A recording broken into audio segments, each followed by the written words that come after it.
Hey everybody, welcome to the Face-to-Face Ministries podcast, the #1 resource for learning what it means to have a healed heart, connect more deeply with Jesus, and experience true and lasting transformation in your life. I'm one of your hosts, Kathy Little. And I'm your other host, Melinda Wilson.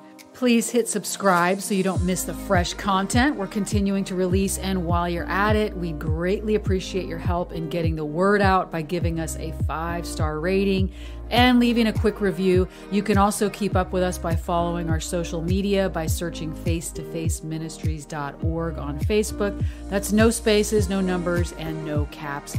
And on Instagram at face-to-face-min, and that's all one word.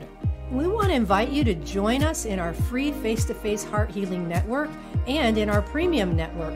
Be part of a growing community of people just like you who are wanting to dive deeper into what it means to access the full benefits package of the cross and learning how to help others do the same. Our team also offers one-on-one ministry sessions that can be done virtually, and you can also learn how to help others connect with Jesus and find healing in their lives through training we offer in the ministry model we use. And for more information about all of the resources, trainings, and events that we offer, visit face-to-faceministries.org.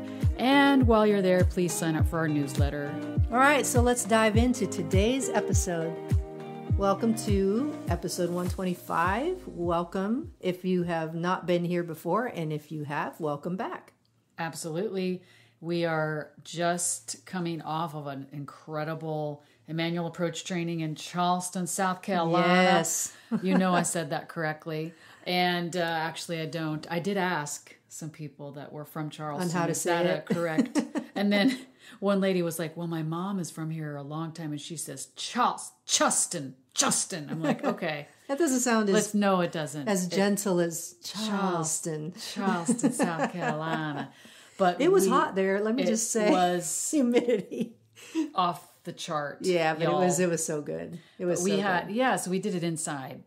Yeah, of course. We don't do trainings outside unless we're in, I don't know, nowhere, like California or Idaho. We would never Oregon. do one. No, outside. We wouldn't. No, among the trees. Oh, that's an idea. Emmanuel among the trees. That would be me. Squirrel. Who wants to join me? No, I think it's a great idea. Hey, there'd be squirrels too. But we did have a wonderful training with people that are so hungry. This training is not only for people who want to help people in inner healing at all. It's for everybody who wants a more intimate relationship with Jesus. And let's just share with you a couple of the comments that we got from feedback. Yeah, it was so beautiful because we had people there that didn't even know exactly what they're getting into. Friends brought them and such. But we had one comment, and this attendee said, I had some powerful moments with the Lord while experiencing a positive memory with him. It made me feel more loved by him and intimate in a new and profound way. And here's another one. I felt more committed to Jesus than I ever have felt before. I feel like I'm able to be free and truly appreciate the people and the world around me. Come on. I mean, if that's pretty cool. If that's not living wholeheartedly, yeah, nothing really to do with, I'm going to go help someone get healing. It has to start with me. Yeah. So as I shared with the group on the weekend, I said, even if you never help anybody else or dive in deeper into inner healing, these tools are life-changing for you. And we have many, many more comments like that. So good. And we do have the continuation of our conversation with Toni Daniels from the LK10 organization. And we just love her to pieces. And we actually do have some other topics we want to peruse with her in the future. But this is the continuation of that conversation with Toni. We've actually had some good feedback. I've had some people reach out and say, I just listened to your most recent podcast and really blown away by it. So I'm excited to finish this conversation. Y'all enjoy that. Let us know. Give us some comments and feedback. We are always happy to hear from you. So here's more with Toni. I just came from the Redwood Forest last week by myself where I walked, and I usually walk really, really fast. I'm on a mission to get 5 miles in. And in the Redwoods, though, there is no mission. It's to be. They've been around for up to 2,000 years. How have they lasted that long? They're there. There's strength. And the great thing about redwoods, though, because this totally ties into the community, is that they're the highest, the tallest, oldest living beings, but they've got very short root systems. But how they stay so strong and tall is interconnectedness. Wow. And if people could see my fingers, I'm interlocking them. But the reason that they survive fire and all these hazards is they are interconnected in their root system. And so when one has any kind of disease or fungus or insect, the other healthy members will send nutrients and life to that tree that's hurting. And so they are standing tall and strong. There's a whole, I think I'm going to do a whole teaching on redwood trees. I feel like I'm related to them, but I think that we all have to find, according to our own wiring and personality, that silence. Like Kathy doesn't have a problem. Like she's happy being alone, and I used to be afraid of being alone. Yeah. And she's I need to be alone. And I'm like, don't make me be alone, Yeah. Different people have their different disciplines they need to practice. Right. Melinda, when you're talking about the redwood forest, it really hit a nerve with me around the other component for me that has shaped me so, and it is community. And it's community, this Hesed community that has your back no matter what. You're committed for life and you are in this for the long haul. And my husband and I had never experienced that type of community apart from our biological family until John White and Kent Smith. And when before I became part of their team, I sensed a drawing together of us that was supernatural. I sensed that this was a community I would die with forever, like period. I literally heard God say, "You will walk with this man until he dies." And I said, yes. Okay. And it come to find out, the more I've learned about my personality, the more it amazes me. God made me to create high trust teams, high trust, high impact teams with my family. So I familially bond with everyone I work with. It's just the way I am wired to do so. And we bond deeply, and the trust is deep. And people who watch our team, they go, I've never seen a team this united before, even though we disagree all the time and fight and, like, it's not like we don't disagree or fight. We're highly differentiated, but yet there's a deep level of respect, honor, and trust among all of us. And there's about 8 of us now that is beyond words. And I never had that my entire life until the last 8 years of my life. And I have grown leaps and bounds in these 8 years. It has been amazing because of that networked community. And there's no way I would have stepped into any limelight at all ever without them, even kind of pulling flank around me, like I feel like I'm in the middle of all of them and they just surround me to protect me. and they protect me in many ways. One, they call me out when I need to be called out and tell me I was off base, which is wonderful. But usually they just, I know that they're going to defend me no matter what. Like, they are going to be there for me. So no matter who attacks, no matter what goes down, it's amazing to know that you have a whole group of people that have your back no matter what. And that's important for me, particularly as a leader. We have some friends that are in the way north Idaho, almost to Canada, kind of living off the grid. They've been married for many, many years. And we had this conversation with her about, she was talking about on their anniversary every year, they have a real heart-to-heart about, like, if I were to die, who would you grieve with? Like, if I die, who would you grieve with? Mm-hmm. And the question was really significant because we were living in California at the time, and we've just had each other, as chosen family, as sisters, and, getting to do life together and work together and all, but just the two of us is not a good community, And I'm thinking, well, where would I go? Who would I want to be with in that scenario? And I didn't have a good answer for it. But I feel like I have a good answer for it now, because what I mean, Melinda and I moved we moved to Simpsonville, South Carolina in December, into a house way bigger than either of us. Like the whole story is absolutely miraculous. And the timing was miraculous. I mean, everything is just an amazing God story. And if you're on our newsletter list, you know that we actually raised money for the move itself from California to South Carolina as a ministry move, because, you know, this house we see as a ministry center and as a place of healing. And so what has happened is this house has filled up with other people living here.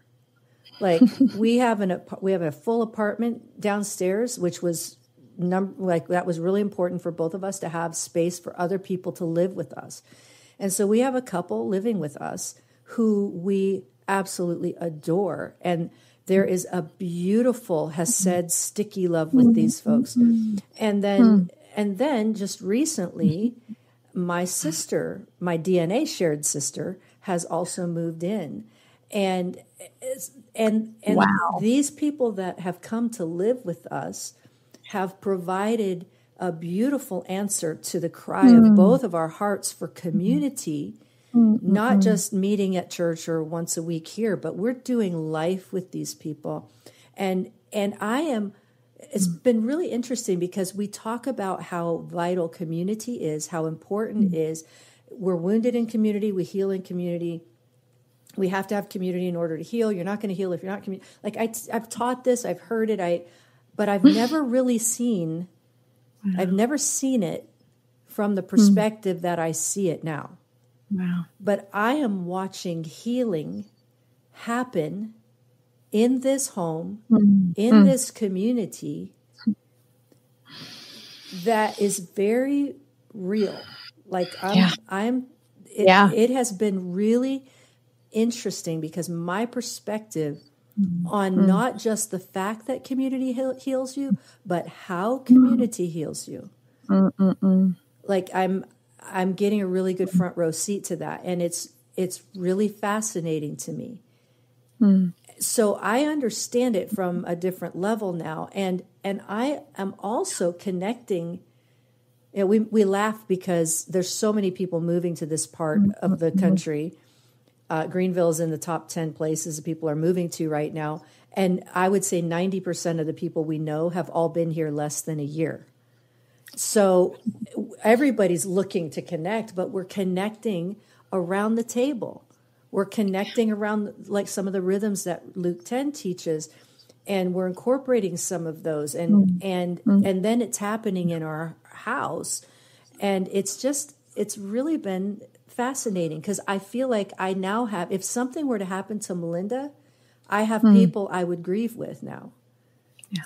Where I didn't before. Like I had no way to answer that question. I'm like, who, where, you know, and obviously nobody wants anybody to have to go on without a best friend or a spouse or anything, family member. Yeah. But that question stuck with me. And that was been like 2 years ago that we heard, like she said that, but I finally get it. And I finally feel like there's a place for me to have community. Yeah. Yeah. And, you know, and for us, it wasn't even a death. It was the way I described coming back from Uruguay for my family was I felt like we'd all been in a massive car accident. And my husband was thrown from the car unconscious over there. And I was like bleeding out in the car. And there's no way he could help me. Yeah. And there's no way I could help him. Right. No way. And we had to release each other from any expectations that we could be anything for each other. And we had to figure out who our community was. And we had to do it fast or we were going to die. Yeah. And that was a process. So it's funny because Luke 10's all about church of two and trying to help two people or three people who live together be a vibrant family of Jesus, because we see every person as a pastor and every family as a church, right? But that doesn't negate the both and, which is we need to be connected to other families who are church, who see themselves as church as well. And when we all get together, we have a training center right there. That's what that is.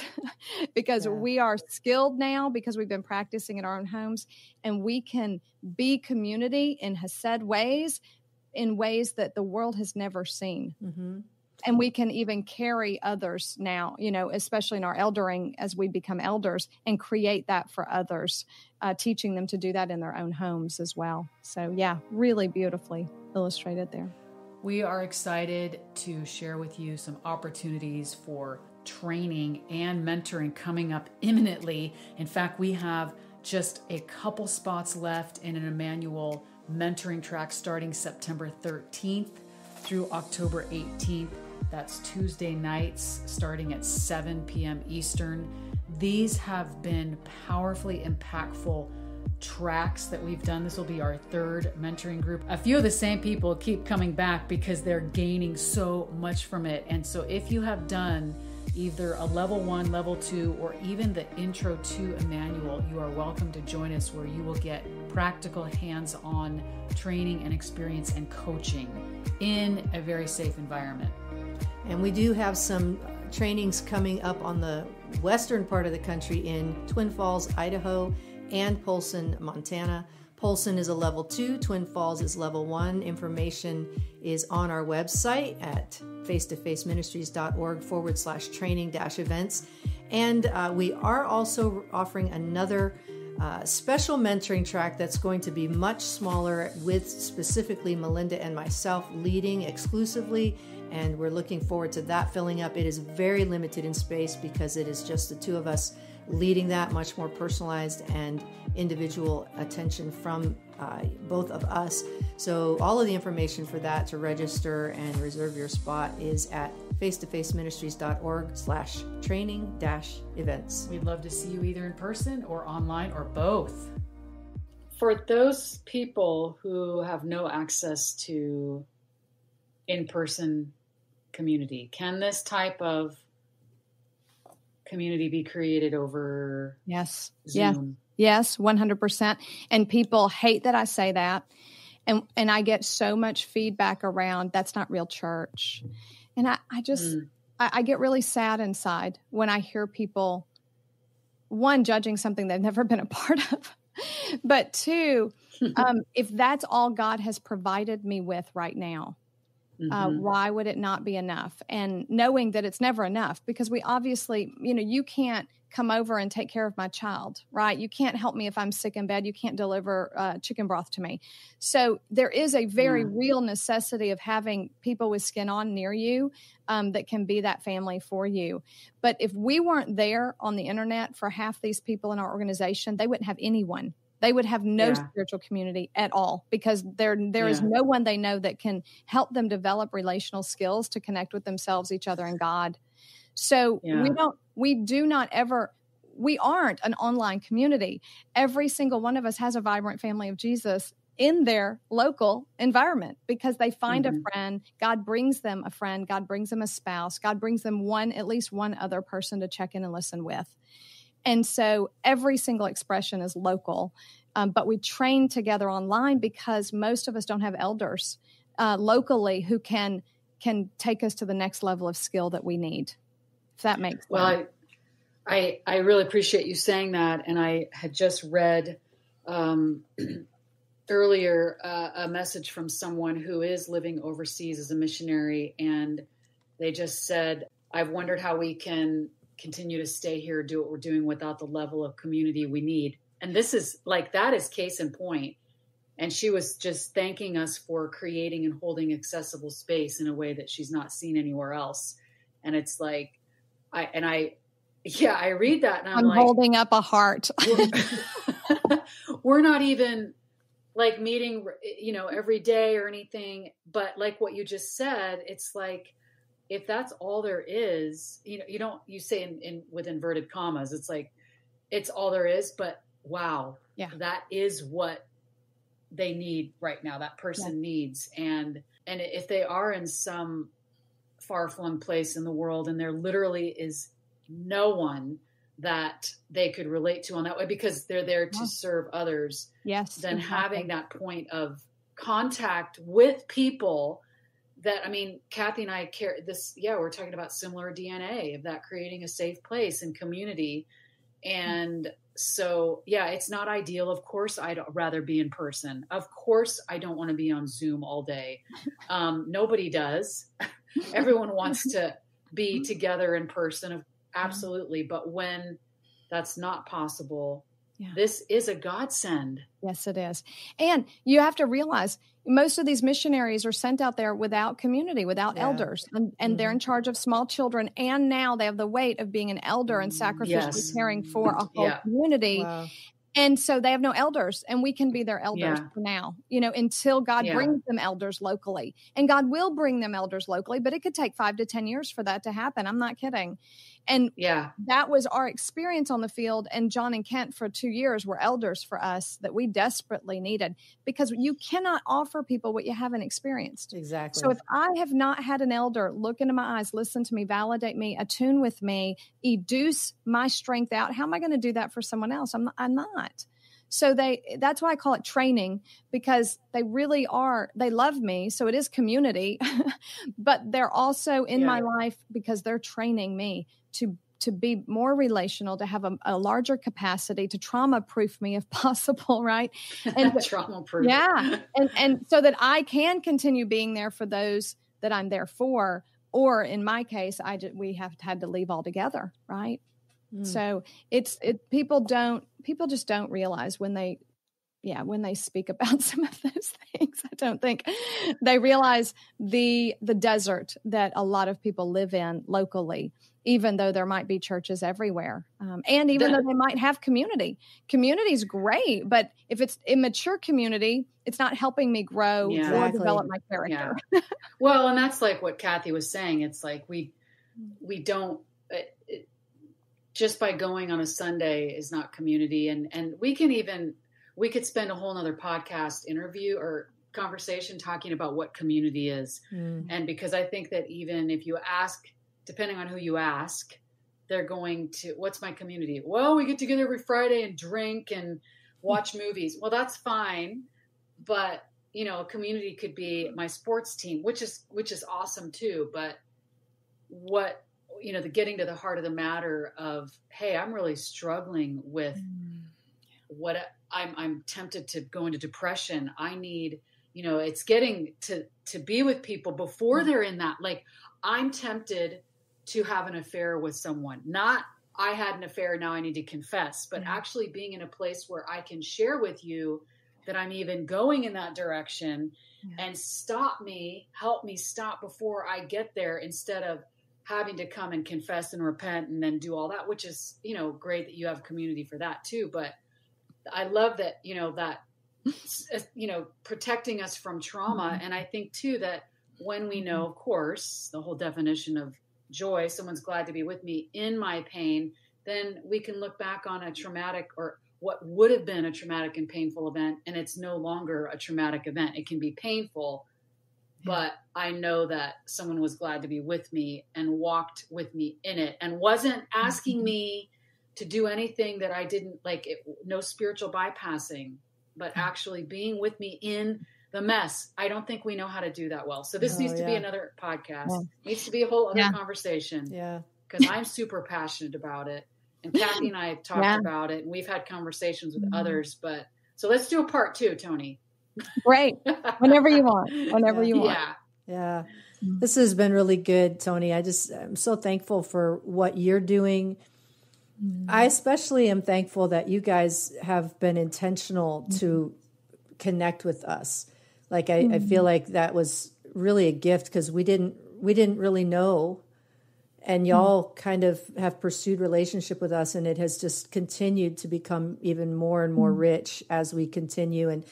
And I'm so thankful we have in-person people here that are Luke 10 people. We're connected with the Transformation Alliance. We're really connected with Kent and Kathy Larson. We've interviewed them on the podcast before, and they have, even as leading our board, our team that's parenting this movement, it's like, it's really good to have people that understand, because you don't know what you don't know. And I think there's probably some people that are listening to this podcast are like, wait, what? That's not normal? The way I live isn't normal, and oh, there's an alternative, and oh, there's something like this out there. I have a feeling that there's probably some of that going on where the interest has been stirred, and so for those people, where should they go to get more information about Luke 10? How can they find out more about what you guys are doing? Great. LK10.com is the starting place. And once you browse there, you will find a link to join an intro call. And that intro call is a coaching call, 90 minutes with whoever signs up for that call on that date, where we really seek to educe your heart. So we want to serve you. We're not trying to rope you in to doing Church 101 because honestly, we have really discovered that God's either calling you to this life or he's not, or you're not, your heart's not there yet, or maybe never will be. And we don't want people to suffer through something that's not for them. Right, yeah. So that's why we do our introductory call. And it really is to help them get in touch with their heart's passion, their heart motivation for life and for ministry. And so we coach them through some questions to help them get in touch with that. And then we listen to Jesus with them on, is Luke 10, would that help you move into what God's called you to do or not? And you listen to God. Here's what Luke 10 is. Here's what Church 101 is. But you listen to God around that. And we give them space to listen on that call. And then they get to decide whether this is their next step or not. And then the next step is a 6-week introductory course on Church of Two, checking in and listening. What's that all about? It's not brain science, although it is. It's not a lot of new information for a lot of people, but it is a paradigm shift in the way it's presented. And I think that's what I'm seeing. So most people who are swimming in Life Model Works and Thrive and all of that, they know how to share their feelings by now. They know how to do appreciation by now. They know how to listen to God. But have they ever thought about doing that as church, as close to daily as possible with one other person, for example? So that's a huge paradigm shift for most of those people. So one of the comments, because we've been doing some of these rhythms and practices in our premium network that we have, our face-to-face heart healing premium network.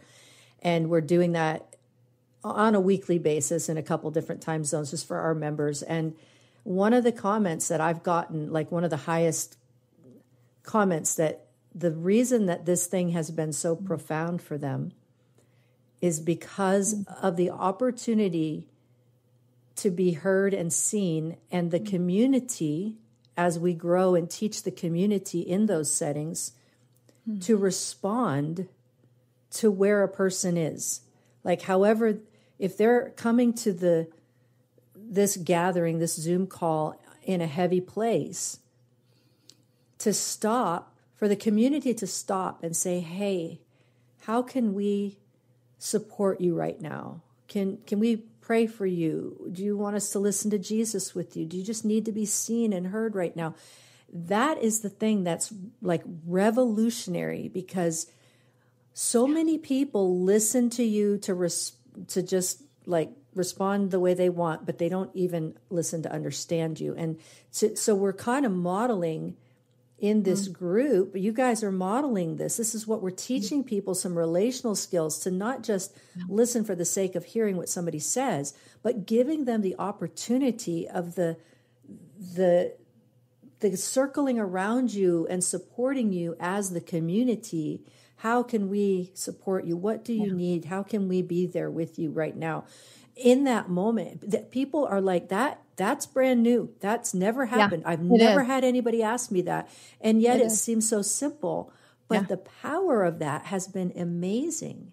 It's wow, that's really cool. Really cool to hear. I was just on a call this morning with one of our facilitators, our Luke 10 facilitators, who was trained, and she's a coach, and she was at a coaching conference last weekend, and she was sharing with them some of the physical ailments that she's been suffering from recently, and it was a Christian coaching group, and so they were sitting there and they said, "Oh, can we pray for you, please?" And she goes, "No, I really don't think I need prayer right now, but thank you so much. If y'all want to pray on your own, that's great, but I don't want prayer right now."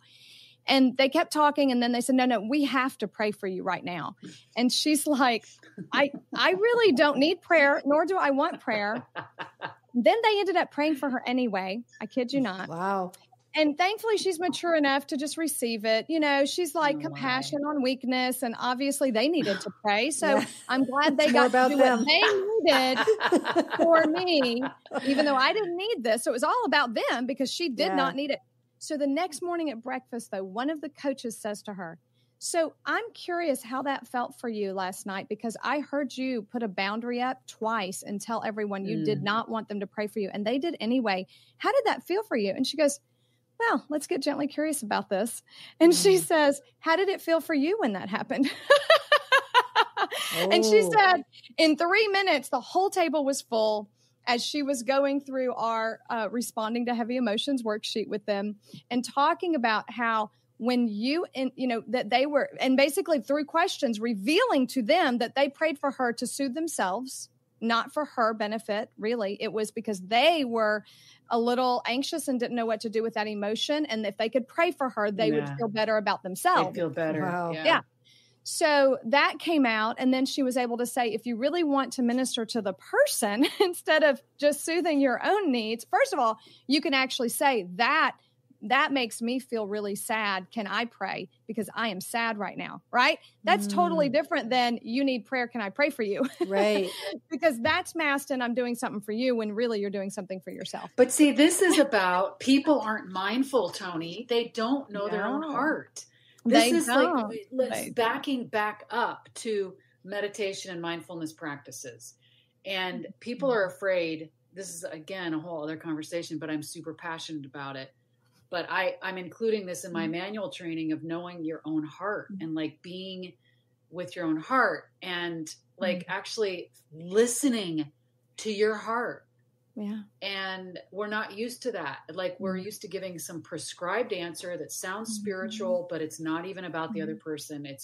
And so it's like mindfulness and being connected to your own heart and and experiencing that takes a lot of insight, takes intuition, does take skill and practice and maturity. And when you're checking in, which means I'm sharing my emotions with you, my heart with you, and then you can't correct me, fix me, change me. We listen to Jesus together and he gets to talk to me and we get to connect with him.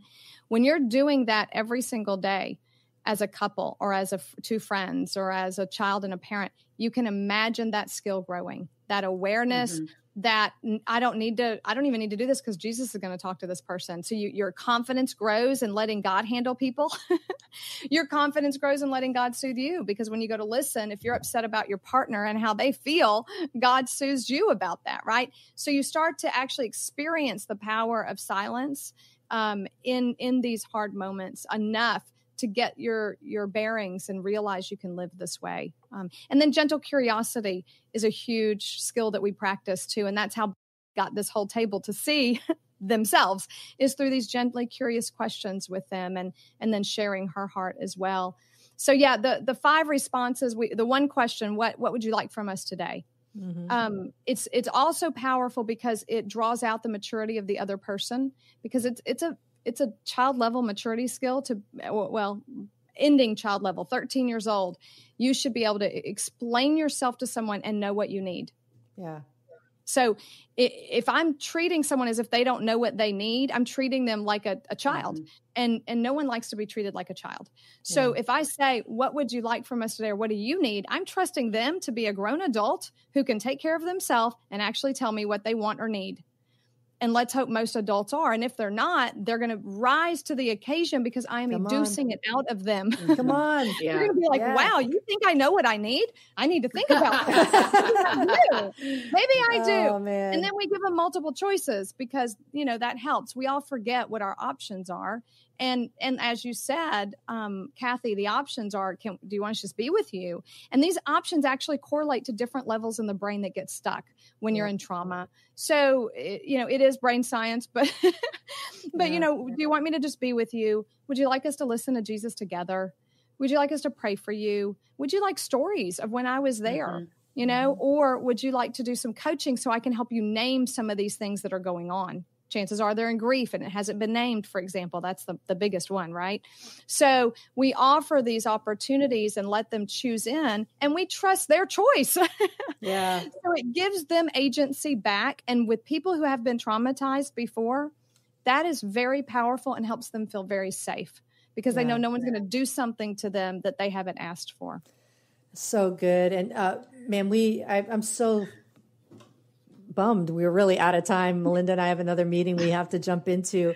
But Toni, can we go ahead and put something on the books again to just kind of continue? Because you are really, there's a shared passion for this right now on this call, which is why you saw that in us and we get to see it in you. And it's been wonderful to get to know you. Really glad that we're going to be able to be at the conference and that's in our backyard. And we're going to be able to be part of that and get to know all of your team. And but thank you so much for being part of the conversation today. And LK10, LK10, LK10.com is where you can go to get more information about Toni and her team and all those that are working there and some of what Luke 10 has to offer. We have benefited very directly from it in a very short amount of time. And it has been one of the things that makes moving to where we are now a total game changer for us. I mean, I see the vast difference of life now as compared to where we were. And I'm so grateful. So